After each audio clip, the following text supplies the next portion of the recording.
1번 문제 같이 읽어보겠습니다. 시작. 사도 바울을 비판한 자들은 어떤 자들인가?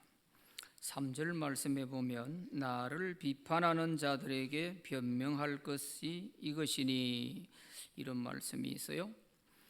누가 사도 바울을 비판한다는 말인가? 그런 생각이 들지요.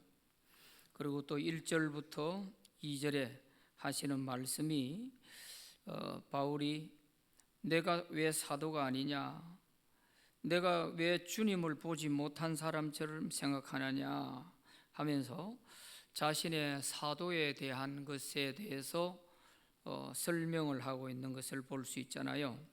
그러니까 고린도 교회 성도들 가운데 사도 바울에 대해서 사도가 아니다 하면서 사도 바울을 비난하는 이런 사람이 있었던 것입니다.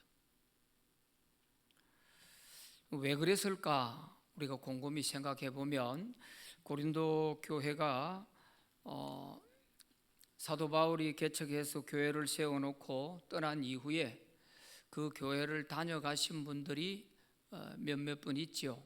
또 그 외에 이름이 성경에 등장하지 않는 그런 사람들도 있었습니다.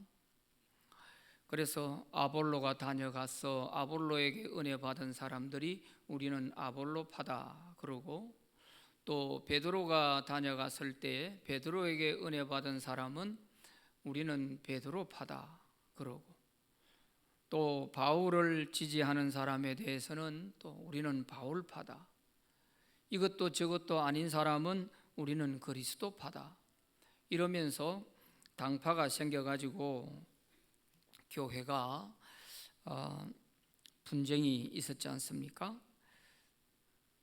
거기에서 보면 게바파라 하는 것, 베드로에게 은혜를 받은 사람들, 베드로가 아마 그 고린도 교회를 다녀가면서 그가 설교를 하고 교인들에게 가르칠 때 아마 이런 얘기는 충분히 하셨으리라 생각이 돼요.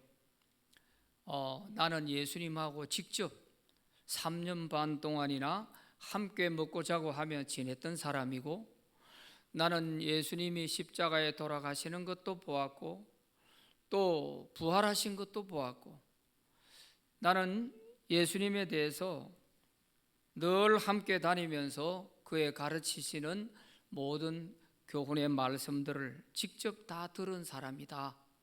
막 그런 얘기는, 왜? 사도니까, 또 베드로가 실제적으로 그렇게 했으니까 그런 얘기는 충분히 했을 것입니다. 그러나 이 이야기를 들었던 고린도 교회 성도들의 입장에서 보면 그 이야기를 들었을 때 어떤 생각이 들었겠어요? 야, 참 대단하구나. 예수님을 직접 모시고 3년 반이나 함께 지냈다니, 정말 이런 베드로와 같은 사람이야말로 진짜 사도다, 막 이런 생각이 들지 않겠어요? 그러니까 그런 사람들이 아마 베드로가 은혜를 많이 끼치고 떠난 이후에 자기들끼리 아마 주고받는 얘기 중에서, 야, 진짜 베드로 사도가 진짜 사도야. 그런데 우리에게 복음 전해줬던 바울은 예수님을 직접 한 번도 만나지를 않았다고 그러는데, 또 살아계실 때 예수님 곁에도 한번 못 가봤다던데, 그러면 바울이 과연 사도가 맞냐? 이런 얘기들을 자기들이 주고받고 했을 거예요. 충분히 그럴 수 있을 것입니다. 그러다 보니까 그런 얘기가 바울에게까지 전해졌던 것이죠.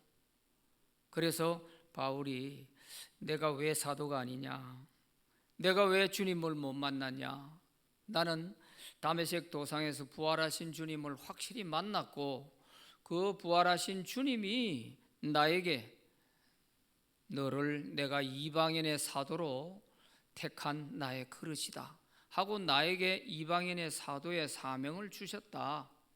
나는 그 주님으로부터 직접 사명을 받은 사람이고, 또 주님이 나를 친히 만나 주셨고, 내가 당신은 누구십니까 했을 때 네가 박해하는 예수다 하고 주님이 분명히 말씀하셨다 하는 이런 다메섹 도상에서의 주님을 만난 체험이 있었기 때문에, 그래서 바울은 고린도에서 전도하면서 교회를 개척해서 한 사람 한 사람 예수 믿게 될 때에 그 사람들에게 바울은 어떻게 가르쳤겠어요?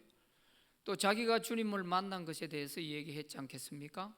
나는 예수 믿지 않았던 사람인데 예수 믿는 사람이 하도 실없는 소리를 하고 뭐 죽은 자가 부활했다니 이런 소리를 해서 내가 그 사람들을 잡아다 옥에 가두기 위해 체포영장을 가지고 다메섹으로 가다가 도상에서 부활하신 주님을 만났다. 나는 주님이 없는 줄 알았는데 그 주님은 분명히 계시더라. 이런 얘기 했지 않겠어요? 왜? 바울은 자기가 만난 주님이 그것이니까요. 그래서 그 사람들이 예수 믿고 구원받아서 고린도 교회 성도들이 다 됐지 않습니까? 그리고 성령의 체험도 많이 하고 은사 체험도 많이 했고요. 대단했죠. 바울을 통해서 그렇게 많은 은혜를 받아놓고 이제 베드로가 한번 거쳐 지나가고 나니까 생각이 달라졌는지 교인들 가운데서는 바울은 사도가 아니다 하는 이런 얘기를 하게 되는 것입니다.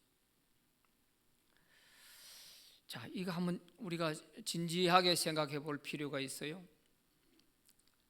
고린도 교인들이 나쁘다는 게 아니에요. 오늘 우리도 얼마든지 그런 상황이 될 수 있어요. 얼마든지 될 수 있어요.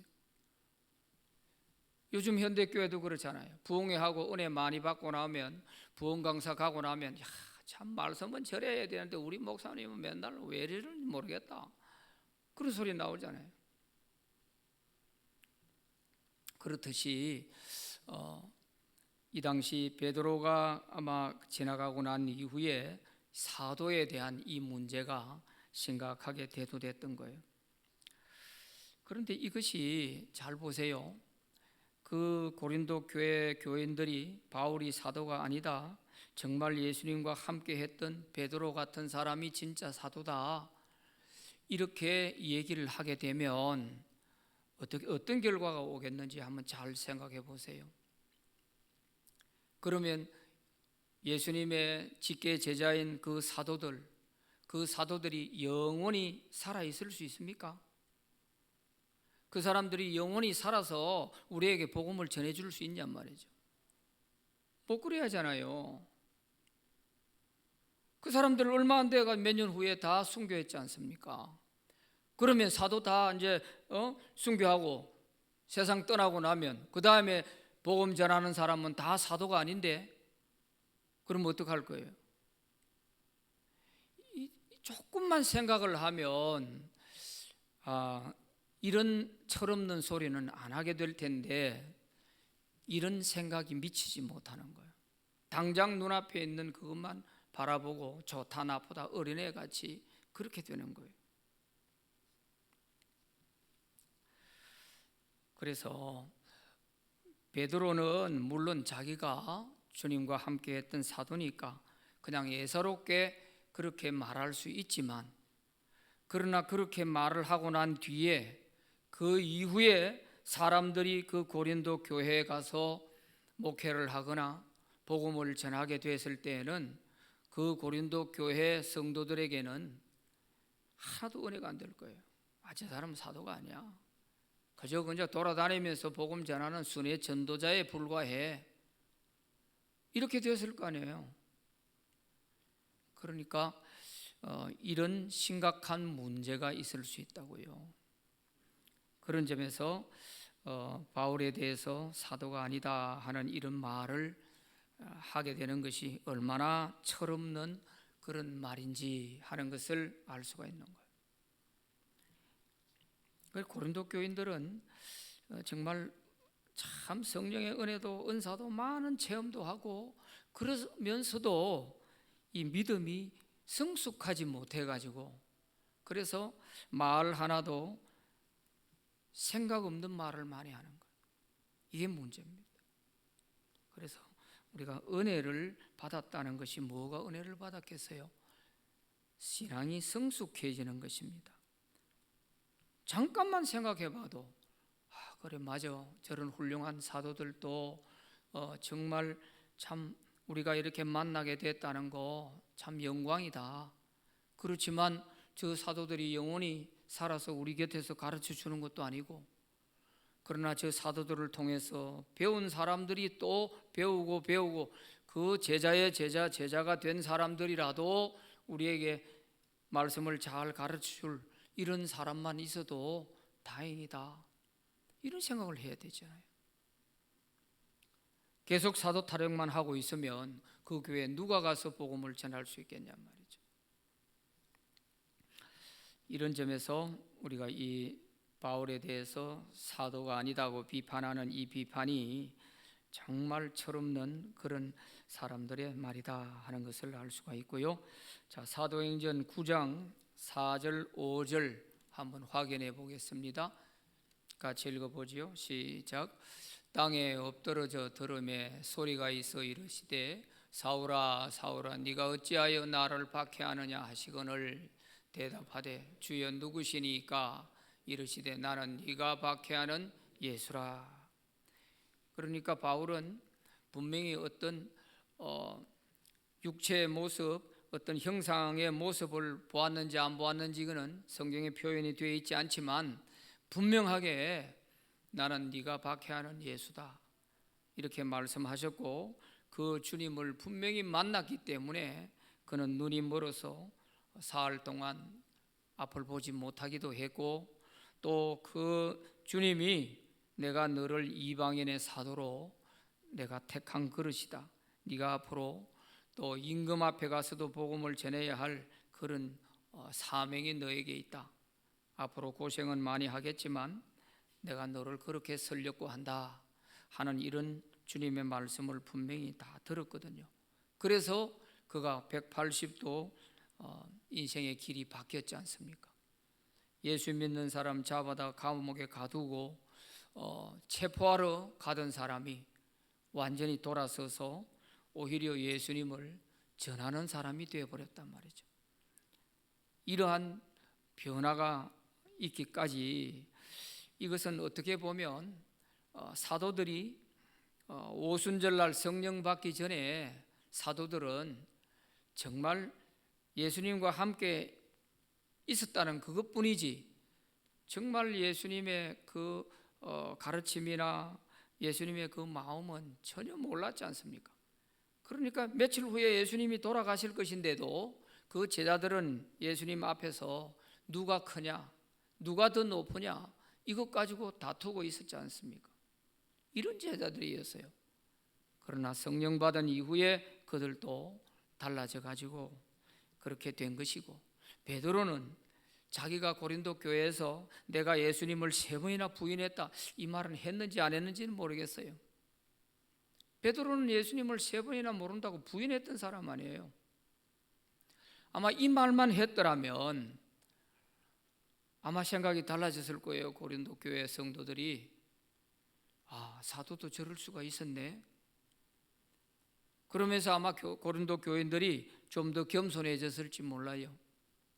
그런데 아마 그 말을 했는지 안 했는지 모르지만 그저 예수님과 함께 있었다고 하는 그 사도라고 하는 그것에 대해서 너무 홀딱 빠져가지고, 그러니까 자기를 이제까지 복음 전해서 키워주었던 1년 6개월이나 자기들과 함께 동고동락하며 가르쳐서 거듭나게 하고 성령 받게 하고 이렇게 말씀으로 복음으로 확실하게 가르쳐 주었던 그 바울에 대해서 이제는 사도가 아니다 이러면서 완전히 찬밥처럼 대하는 이런 모습, 참 어린아이 같죠.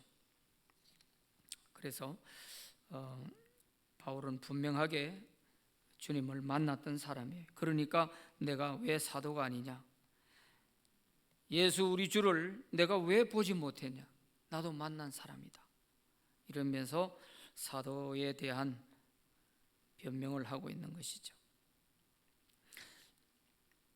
특히 2절 말씀에 보면 내가 사도가 아닐지라도 너희에게는 내가 사도다. 그런 말을 하고 있어요. 왜? 그들에게 복음을 전한 사람이 바울이니까 말이죠. 자, 고린도전서 9장 17절 한번 읽어봅니다. 시작.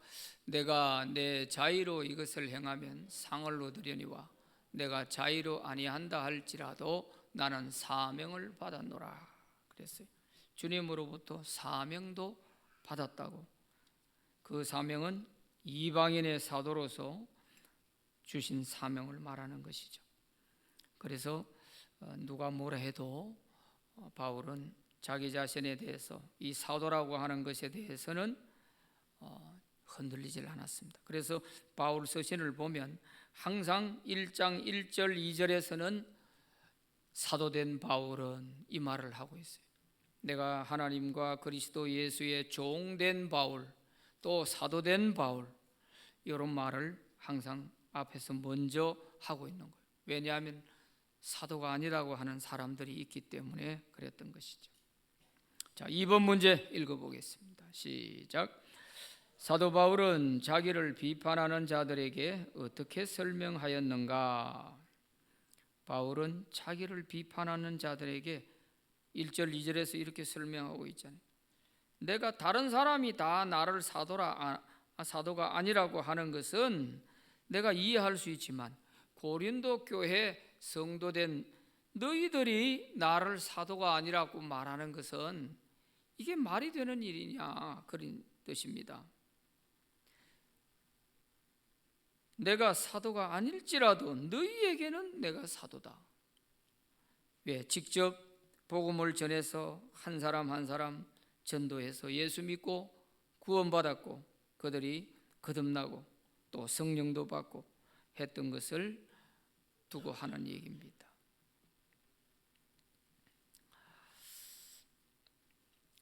그래서 그 증거가, 내가 사도라고 하는 그 증거가 바로 고린도 교회 여러분들이 아니냐. 내가 복음을 전하고 주님이 주신 사명이 아니면 내가 무엇 때문에 여기까지 와서 이 타락한 고린도 도시에서 내가 복음을 전하고 그랬겠냐, 그 말이죠. 자, 3번 문제 읽어보겠습니다. 시작. 사도 바울은 사도로서 권한이 있음에도 그 권리를 사용하지 않은 이유는 무엇인가? 12절 말씀에 보면 다른 이들도 너희에게 이런 권리를 가졌거든 하물며 우리일까 보냐? 그러나 우리가 이 권리를 쓰지 아니하고 범사에 참는 것은 그리스도의 복음에 아무 장애가 없게 하려 함이로다 그랬습니다. 사도로서 막강한 권리를 갖고 있지만 이 권리를 바울은 하나도 쓰지를 않았다는 거예요. 왜 쓰지 않았느냐? 복음을 전하는데 조금이라도 장애가 될까 싶어서. 이것 때문에 복음을 받아들이지 않는 사람이 있을까 해서. 그래서 바울은 자기가 직접 천막 만드는 일을 브리스길라 아굴라 부부와 더불어서 천막 만드는 일을 해서 그걸 팔아서 선교 비용을 대면서 이렇게 자비량 선교를 했단 말이에요. 그래서 복음을 전하는데 장애가 되지 않도록 부담을 주지 않으려고 그랬던 것이죠. 자, 4번 같이 읽어봅니다. 시작. 사도로서 누릴 수 있는 권리는 어떤 것인가? 그러면은 사도로서 누릴 수 있는 권리가 뭐냐 하는 것이죠. 오늘 거기 4절부터 14절까지에 나와 있는 말씀인데 이런 말씀들이 있어요. 13절 말씀에 보면은 성전의 일을 하는 이들은 성전에서 나는 것을 먹으며 제단에서 섬기는 이들은 제단과 함께 나누는 것을 너희가 알지 못하느냐, 이렇게 말씀하고 있어요. 이것은 사도로서 마땅히 내가 이 복음을 전하게 되면 복음만 전하고 세상 일은 하지 않을 수 있도록 그런 권리가 사도에게 있지만, 나는 내가 일해가면서 돈 벌어가면서 자비량 선교를 했다 하는 이 말을 하고 있는 것입니다. 자, 그래서 4절에 보면 우리가 먹고 마실 권리가 없겠느냐? 있다는 거죠. 고린도 교회로 하여금 생활할 수 있는, 먹고 마실 수 있는 것을 충분히 받을 수 있는 권리가 있다는 거죠. 또 5절에도 보면 우리가 다른 사도들과 주의 형제들과 게바와 같이 믿음에 자매된 아내를 데리고 다닐 권리가 없겠느냐? 바울도 얼마든지 결혼해서 아내와 같이 다니면서 복음 전할 수 있을 거예요. 아마 베드로가 아내를 데려왔는지 모르겠는데 여기에 보면은 마치 베드로가 올 때 아내를 같이 데리고 온 것처럼 되어 있어요. 믿음에 자매된 아내를 데리고 다닐 권리가 없겠느냐? 게바와 같이 말이죠. 바울도 얼마든지 그렇게 할 수 있지만 복음을 전하러 다니는 데 있어서 물론 부부가 같이 다니면은 좋은 점도 있지만 어려운 점도 있잖아요. 그래서 바울은 혼자 다녔죠. 그런가 하면은 생계를 위해서도 복음만 전하고 이렇게 일할 수 있는 권리가 있다는 것입니다. 권리가 있다. 그래서 13절 그 말씀이 성전에서 나는 것을 먹으며 제단에서 섬기는 이들은 제단과 함께 나누는 것을 너희가 알지 못하느냐 하는 이런 말씀을 하고 있는 것이죠. 자, 이렇게 먹고 마실 권리, 또 결혼하여 함께 사역할 수 있는 그런 권리도 있고, 생계를 위해서 세상 일 하지 않고 전적으로 복음만 전할 수 있는 이런 모든 권리가 사도에게 있지만 나는 그거 쓰지 않았다. 왜냐하면 복음을 전하는데 이것이 장애가 될까 해서, 이것 때문에 복음을 받아들이지 않는 사람들이 있을까 해서 부담을 주지 않으려고 그렇게 했다 하는 말씀이죠. 그래서 성경적인 근거를 거기다가 5가지를 들고 있어요. 첫째는 군인과 일꾼에 대한 예를 들고 있습니다.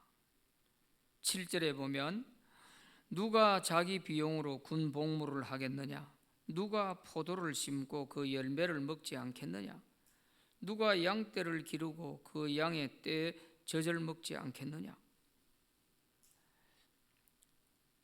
군인들은 나라 지키기 위해서 나라에서 옷도 주고 밥도 주고 다 주지 않습니까? 월급도 주고.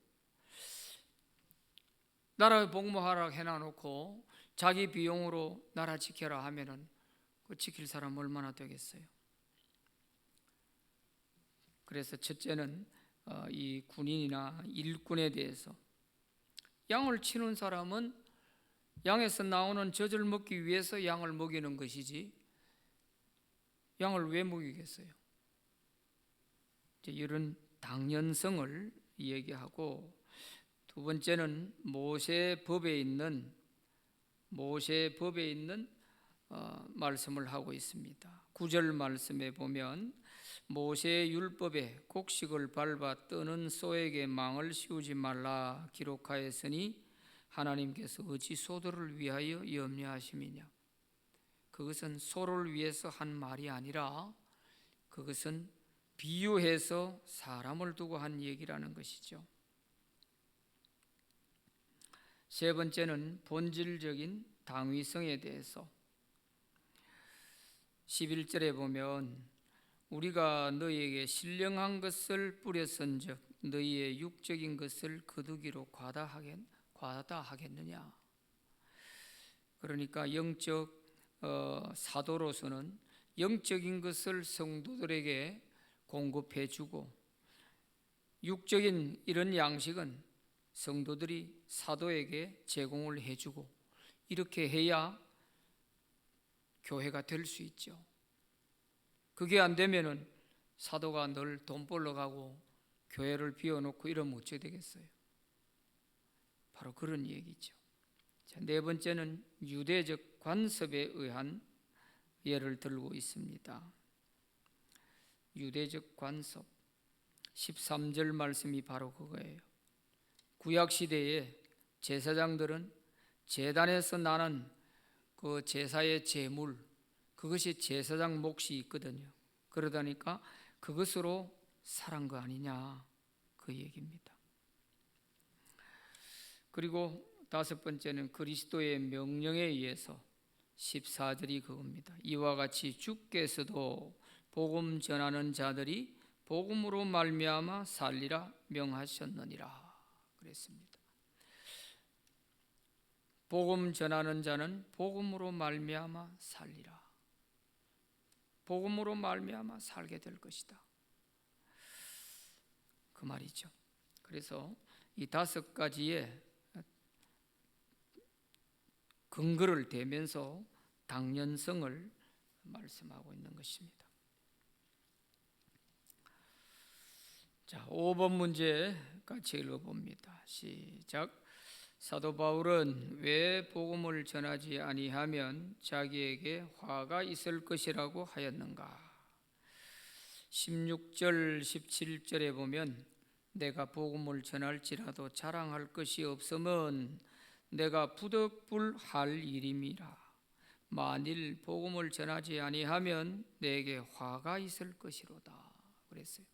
내가 복음을 전하지 않고 다른 거 하게 되면 내게 화가 있을 것 같다. 어떻게 해서 이런 생각을 하게 됐을까요?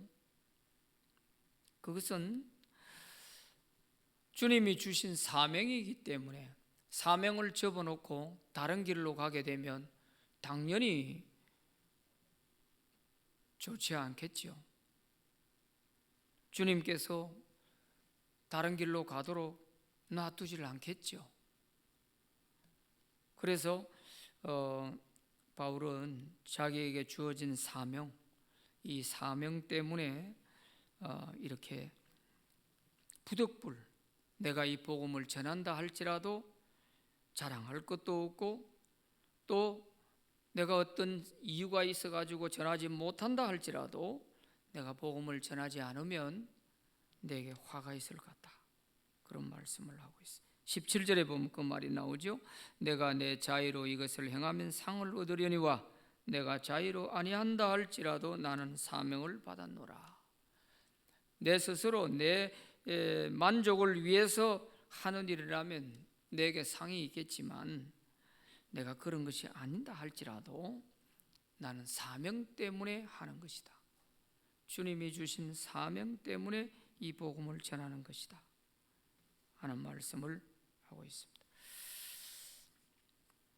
이 근거는 어떻게 보면 구약 에스겔서 33장 8절 9절에 그 근거를 두고 있습니다. 같이 한번 읽어볼까요? 시작. 가령 내가 악인에게 이르기를 악인아 너는 반드시 죽으리라 하였다 하자.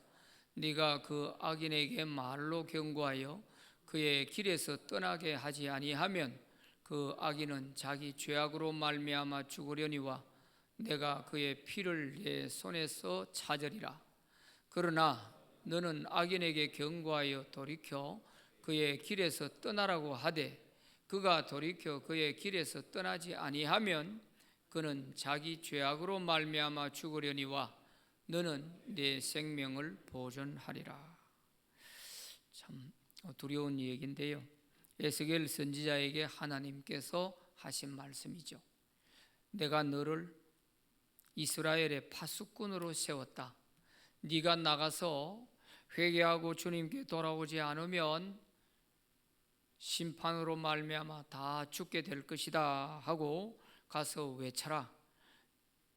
외쳐가지고 그 사람들이 듣고도 회개하고 돌아오지 않고 죽게 되는 사람은 그거는 자기들이 받아들이지 않아서 죽은 것이니까 내가 너에게 책임을 묻지 않겠다.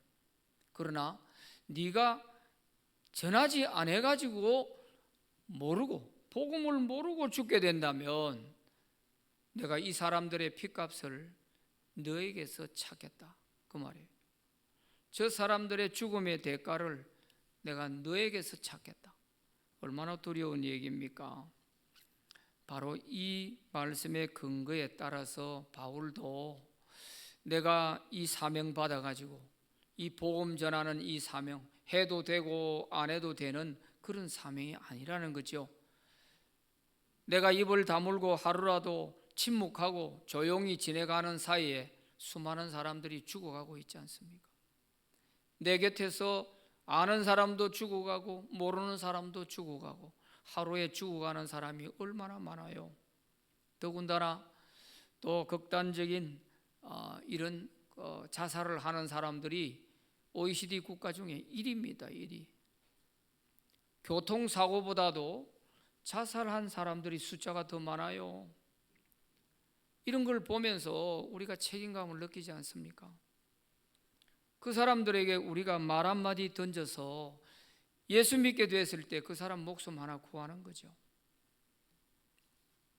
그래서 우리에게 먼저 믿은 자들에게는 우리에게도 복음을 전해야 할 사명이 다 있지 않습니까? 사도 바울에게만 있는 것이 아니고 사도가 되어야만 복음 전하는 사명이 있는 것이 아니고요. 오늘 예수 먼저 믿은 사람은 모두에게 다 이 복음을 전해야 할 사명이 있는 것입니다. 그래서 너희는 온 천하에 다니며 만민에게 복음을 전하라 그랬어요. 그래서 우리가 복음을 전하는 거죠. 이것은 해도 되고 안 해도 되고 시간 나면 하고 시간 없을 때는 안 해도 되는 그런 것이 아니라는 것입니다. 사람이 죽고 사는 문제가 달려있기 때문에 우리가 이 일보다 더 다급한 일이 없죠. 그래서 우리는 기회가 주어지는 대로 어떤 사람이든 만나게 되면 복음을 전해야 됩니다. 예수 믿으라고 해야 됩니다. 그랬을 때 그 사람이 듣고도 안 믿는 것에 대해서는 어쩔 수가 없잖아요. 강제로 할 수 있는 건 아니니까. 그렇지만 그 사람이 어떤 상황에 놓여 있는지를 모르니까 우리가 복음을 전해야 되죠. 전해요.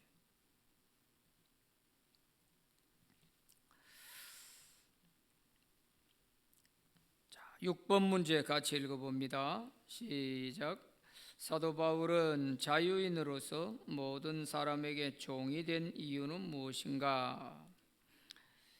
이제 그 뒷부분의 말씀 19절부터 그 뒷부분의 27절까지의 그 말씀에는 복음을 전하는 사도로서의 자세를 우리에게 가르쳐 주는 것입니다. 바울은 자유인이에요. 로마 시민권도 가지고 있어요. 그런 자유인임에도 불구하고 마치 종인 것처럼 노예인 것처럼 이렇게 하기도 하고 또 율법에서 벗어난 그런 사람임에도 불구하고 마치 율법 아래에 있는 사람인 것처럼 그렇게 하기도 하고 또 때로는 약한 자인 것처럼 때로는 못 배운 사람인 것처럼 이렇게 다양한 모습으로 이렇게 복음을 전했다는 것입니다. 자기 입장에 맞추는 것이 아니고 복음을 전해야 할 그 대상자의 눈높이에 맞추어서 그렇게 복음을 전했다는 거예요. 그러니까 유대인들에게는 유대인과 같이 했고 헬라인들에게는 헬라인처럼 하고 이렇게 여러 가지 자신의 모양을 바꾸어 가면서 이렇게 복음을 전했다는 거예요. 왜 그랬느냐? 19절 말씀에 보면 19절 다 같이 읽어봅시다. 시작. 내가 모든 사람에게서 자유로우나 스스로 모든 사람에게 종이 된 것은 더 많은 사람을 얻고자 함이라. 그랬어요. 더 많은 사람을 얻고자 하기 위해서, 더 많은 사람을 전도하기 위해서 그렇게 했다는 거예요. 바울에게 이런 걸 놓고서 바울은 뭐 줏대가 없다 이렇게 말하면 안 되죠. 한 사람의 영혼이라도 더 구원하려고 그렇게 했던 것이죠. 22절에도 보면은 바울이 그렇게 말하고 있잖아요. 약한 자들에게 내가 약한 자와 같이 된 것은 약한 자들을 얻고자 함이요 내가 여러 사람에게 여러 모습이 된 것은 아무쪼록 몇 사람이라도 구원하고자 합니다. 몇 사람이라도, 한 사람이라도 구원하기 위해서 바울은 이렇게 했다는 거예요. 참 이게 바로 사도의 정말 진실된 모습이죠.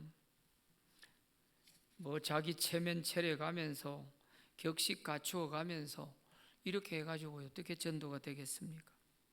전도를 위해서는 모든 것 다 내려놓고 한 영혼이라도 이렇게 구원하려고 하는 그 구령의 열정이 있으면 바울처럼 이렇게 됐죠. 어린아이에게는 어린아이의 심정으로 어린아이에게 복음을 전하고, 학생들에게는 학생의 심정에서 복음을 전하고, 청년들에게는 청년들 심정으로 복음을 전하고, 병으로 고생받는 사람에게는 내가 마치 아픈 사람인 것처럼 해서 복음을 전하고, 이렇게 그 사람의 형편에 맞추어서 어떤 대상이든지 간에 그 사람에 맞추어서 이렇게 복음을 전했다 하는 것입니다. 이것은 정말 그 영혼에 대한 열정 없이는 이렇게 하기 어려울 거예요. 우리가 전도를 잘 못하는 이유가 뭡니까? 창피해서 못하잖아요. 내 자존심 상하고, 내가 예수 믿으라 했다가 그 사람이 안 받아주고 당신이나 잘 믿으시오 이렇게 말하면 내가 얼마나 창피하냐. 이게 두려워서 못하지 않습니까? 그런 걸 내려놓지 않으면 우리가 전도 못하지요. 10명 전도해가지고 10명이 다 받아주면 얼마나 좋겠어요. 그러나 그 중에 한 사람만이라도 구원받을 영혼이 있다면 9번 거절당하고 창피를 당하고 정말 참 힘이 빠지는 그런 상황이 있다 할지라도 한 사람만 구원해도 그게 어딘데요? 천하보다 귀한 영혼인데. 바로 이런 심정이죠.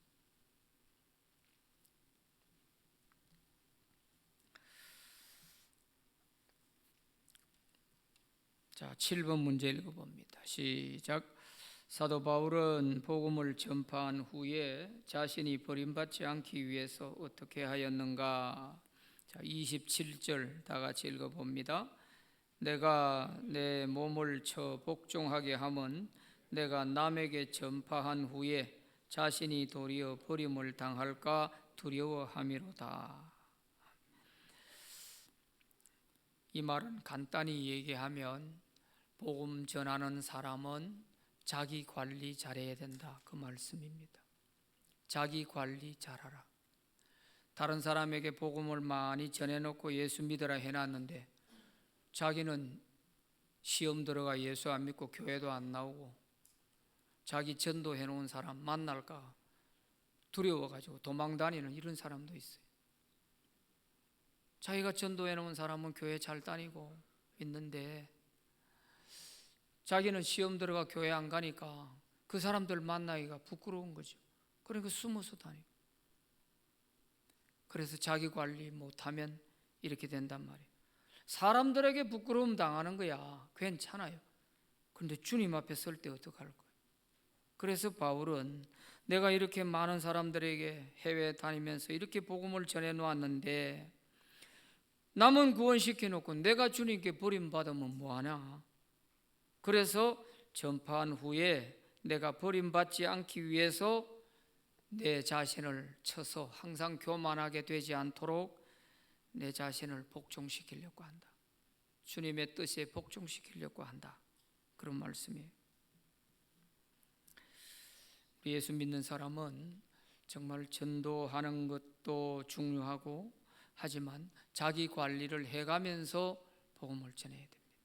자기 관리를 못하고 복음을 전하면요, 자기가 전도해 놓은 사람이 그대로 자기를 닮아가거든요.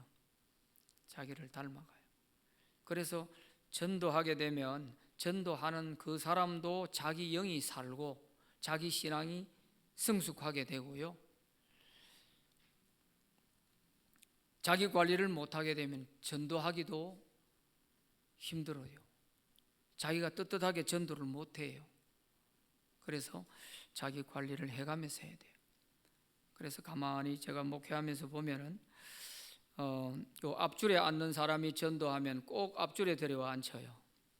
그러면 그 사람은 앞줄에 앉는 사람 돼요. 저 뒷자리에 앉는 사람은 자기가 전도한 사람 데리고 오면 뒷자리에 앉혀요.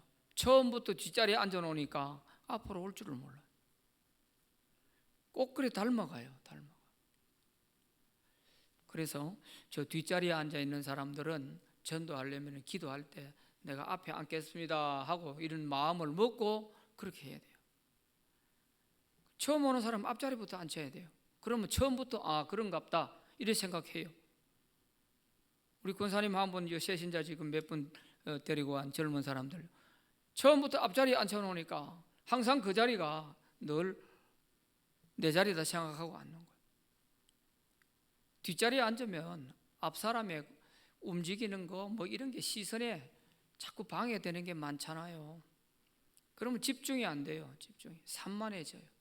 그래서 앞자리가 좋은 거예요. 그래서 앞자리는 금자리, 중간은 은자리, 저 뒤에는 무슨 자리요? 예? 제일 뒤에는 무슨 자리요? 잠자리. 잠잘 사람 저 뒤에. 그래서 자기 관리 중요합니다. 정말 중요해요. 그래서 전도해 놓으면요, 새신자 때문에라도 내가 주일날 빠질 일이 있어도 못 빠지는 거예요. 그 새신자 때문에. 그러면 자기가 살잖아요.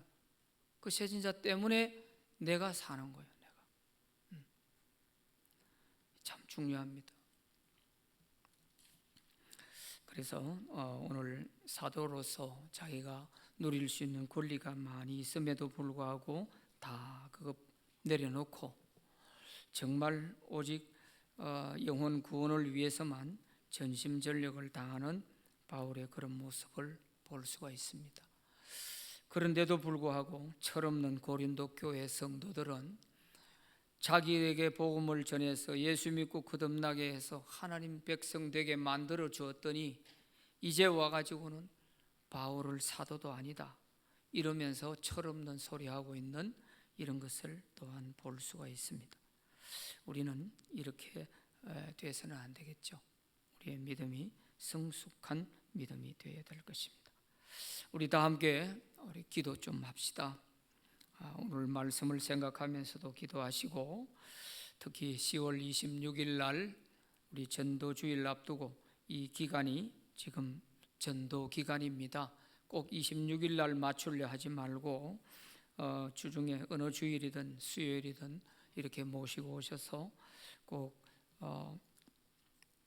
전도한 사람들은 다 26일 날 오신 분들로서 다 인정도 해드리고 그렇게 하니까 미리 와서 26일까지 이렇게 하면 더 좋습니다. 그래서 26일까지니까 우리가 이 전도 기간 동안에 열심히 또 우리 주변에 있는 분 한 분 이상 꼭 전도할 수 있도록 해달라고 기도하시고, 그 다음에 10월 14일 날 우리 부산 노회 우리 교회당에서 하게 되는데 노회가 은혜 중에 성노회가 되도록 그렇게 기도해 주시기를 바랍니다. 우리 두 가지 가지고 기도합시다. 14일 날 날씨가 오후에는 비가 오는 것으로 되어 있는데 좋은 날씨 달라고 그렇게 기도 좀 해주시기를 바랍니다. 날씨가 큰 한몫을 도와주게 됩니다. 우리 함께 통성으로 기도하겠습니다. 하나님 아버지 감사합니다. 이 시간 우리 함께 기도합니다. 하나님 아버지 우리의 간구를 들으시고 응답하여 주시옵소서. 우리의 믿음이 먼저 성숙해질 수 있도록 은혜를 주시옵시고 또한 성숙한 믿음으로서